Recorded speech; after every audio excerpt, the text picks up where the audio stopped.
हम तो यही चाहते हैं जी, जल्द से जल्द सबसे पहले तो यासीन मलिक को फांसी होनी चाहिए और पाकिस्तान को आधा उड़ा दो। योगी जी ने कहा था ना चुनाव के समय, बटोगे तो कटोगे। कुछ लोगों के पेट में दर्द हो गया, हाय कैसा बोल दिया, कैसे बोल दिया, हिंदू कहाँ बटा है, हिंदू कहाँ कटा है। देख लिया बांटने का नतीजा, देख लिया। ये लोग जातियों में पहले बांटते हैं, बाद में धर्म के नाम पर काटते हैं। नरेंद्र मोदी को कुछ ऐसा कदम उठाना चाहिए पाकिस्तान की 7 पीढ़ी याद रखे। मोदी जी अपने आप इसमें बिल्कुल संलिप्त हैं और मोदी जी को पता है कब कैसे क्या करना है और कहां पर करना है। आपको जगह बताने की जरूरत नहीं है, आपको समय बताने की जरूरत नहीं है, आपको कोई टाइम बाउंडेशन देने की जरूरत नहीं है।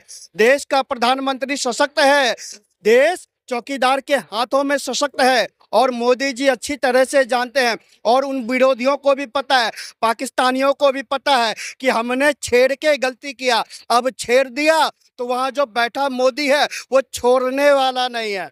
अगर हमें कोई छेड़ता है, ये मनमोहन वाला भारत नहीं, ये मोदी वाला भारत है, ध्यान रखिए। अब घर में घुसकर मारता है, घर में घुसकर मारना जानता है। अरे साहब हम तो वो हैं, हमारा अभिनंदन जाता है, पाकिस्तानियों की बजाता है और हमारा मोदी 24 घंटे में छुड़ा कर ले आता है। हम तो वो हैं जो कतर जैसे देशों में हमारे 7 सैनिकों को फांसी की सजा दे दी जाती है, हम उनको जीवित छुड़ा कर ले आते हैं। अरे साहब ये मैंने फिर कहा ना, ये मोदी वाला भारत है, ये मनमोहन वाला भारत नहीं है। ये 26/11 का समय नहीं है कि 3000 किलोमीटर दूर दिल्ली के बीच मुंबई के पास आकर वो हमला करके चुपचाप चले जाए और उनका कुछ हो भी ना।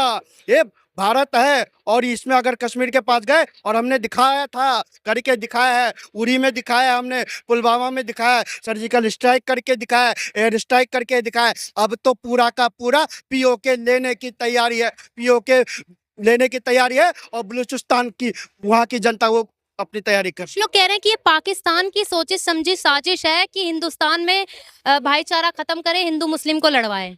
अच्छा तो बंगाल में करने की साजिश पाकिस्तान की है क्या? बंगाल में कौन कर रहा था भैया? मुर्शिदाबाद में हिंदू मुस्लिम कौन कर रहा था भैया? मुर्शिदाबाद में महिलाओं को, बहनों को, बेटियों को, उनको विवश किसने किया कि वो अपने 2-2 महीने 3-3 महीने के बच्चों को हाथ में लेकर रात में पलायन करने को मजबूर है? ऐसा उनको विवश किसने करने का काम किया? बंगाल में जिस घर पर भगवान की फोटो देखी उस घर को जलाने का काम किसने किया? जिस गाड़ी पर भगवा झंडा लगा उस गाड़ी को उड़ाने का काम किसने किया? बंगाल में न जाने कितनी हत्याएं करने का काम किसने किया? बंगाल के लॉ एंड ऑर्डर को खत्म करने का काम किसने किया? अब एक बात बताइए, मेरे भारत के कुछ नेता चुनाव के समय जातियों में बांटने का काम करते थे, इनसे इनसे इनसे इनसे इनसे सबसे उनकी जातियां पूछा करते थे, जातियां पूछा करते थे और कुछ लोगों ने आके हमें धर्म के नाम पर काटना शुरू कर दिया। वाह अरे भैया वाह वाह वाह।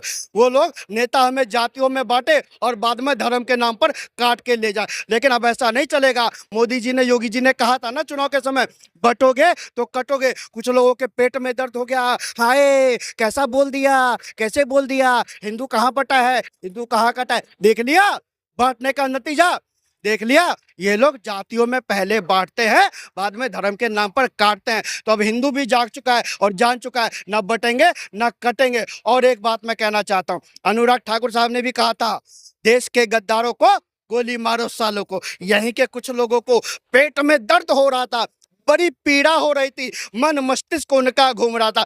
आज तो पूरा देश बोल रहा है, आज पूरा देश डंके की चोट पर बोला है, देश के गद्दारों को गोली मारो सालों को। अरे हमें केवल पाकिस्तान से ही नहीं लड़ना मैडम, हमें देश के गद्दारों से भी लड़ना है जो देश के अंदर रहकर भीतर घात करने का काम कर रहे हैं। यहीं तो 200 किलोमीटर दूर कोई कश्मीरी यूं ही नहीं आ जाएगा, किसी न किसी गद्दारों का तो साथ उनको मिला होगा। और गद्दारों का हाल बुलडोजर से हो रहा है, गद्दारों का हाल आईईडी बम उनके घरों को उड़ाकर किया जा रहा है। सेना अपना काम भरपूर कर रही है, सेना के पास न असले की कमी है, न गोले की कमी है, न बारूद की कमी है, न टैंक की कमी है, न राइफल की कमी है, न गन मशीन की कमी है और न परमिशन लेने की जरूरत है। देश के सेना को खुली छूट मिली है, खुली छूट। उन्हें तलवार भी दे रखा है, हथियार भी दे रखा है, बारूद भरकर भी दे रखा है। अगर कोई दिखे ठोक दो और पहले ठोको, बताओ बाद में। ये मोदी जी का भारत है, ये मोदी वाला हिंदुस्तान है, मनमोहन वाला नहीं।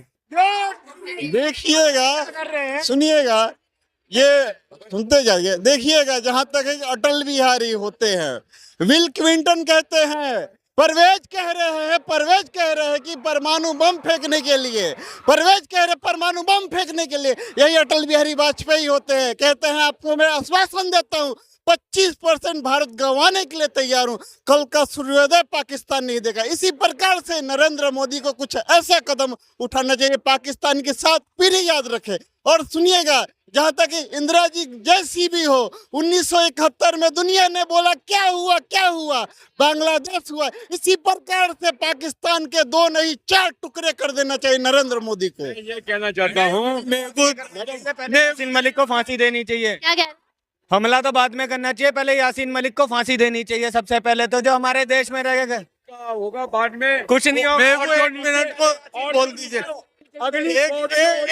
एक मिनट मैं ये पूछना चाहता हूँ, जो अरबों रुपए के राफेल वगैरह ये हथियार खरीदते हो, तो किस लिए, जब यूज ही नहीं करने, उनको क्या 10-12 साल बाद कबाड़ में बेचने के लिए खरीद रहे हो? चाहते हैं आप नरेंद्र मोदी? 50 रुपए लोया है, कबाड़ी खरीदता है, जब 200-250 रुपए किलो हो जाएगा, जब बेचोगे, जब यूज ही नहीं करना, तो जो पब्लिक का टैक्स पेयर का पैसा है तो बर्बाद क्यों कर रहे हो?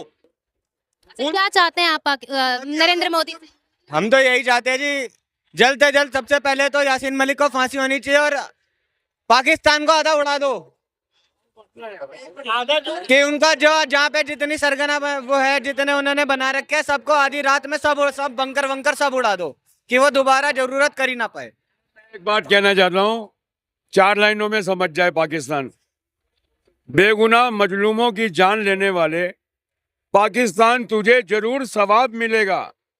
बेगुनाह मजलूमों की जान लेने वाले, पाकिस्तान तुझे जरूर सवाब मिलेगा। बूंद बूंद पानी को तू तरसेगा, भारत से तुझे ऐसा जवाब मिलेगा।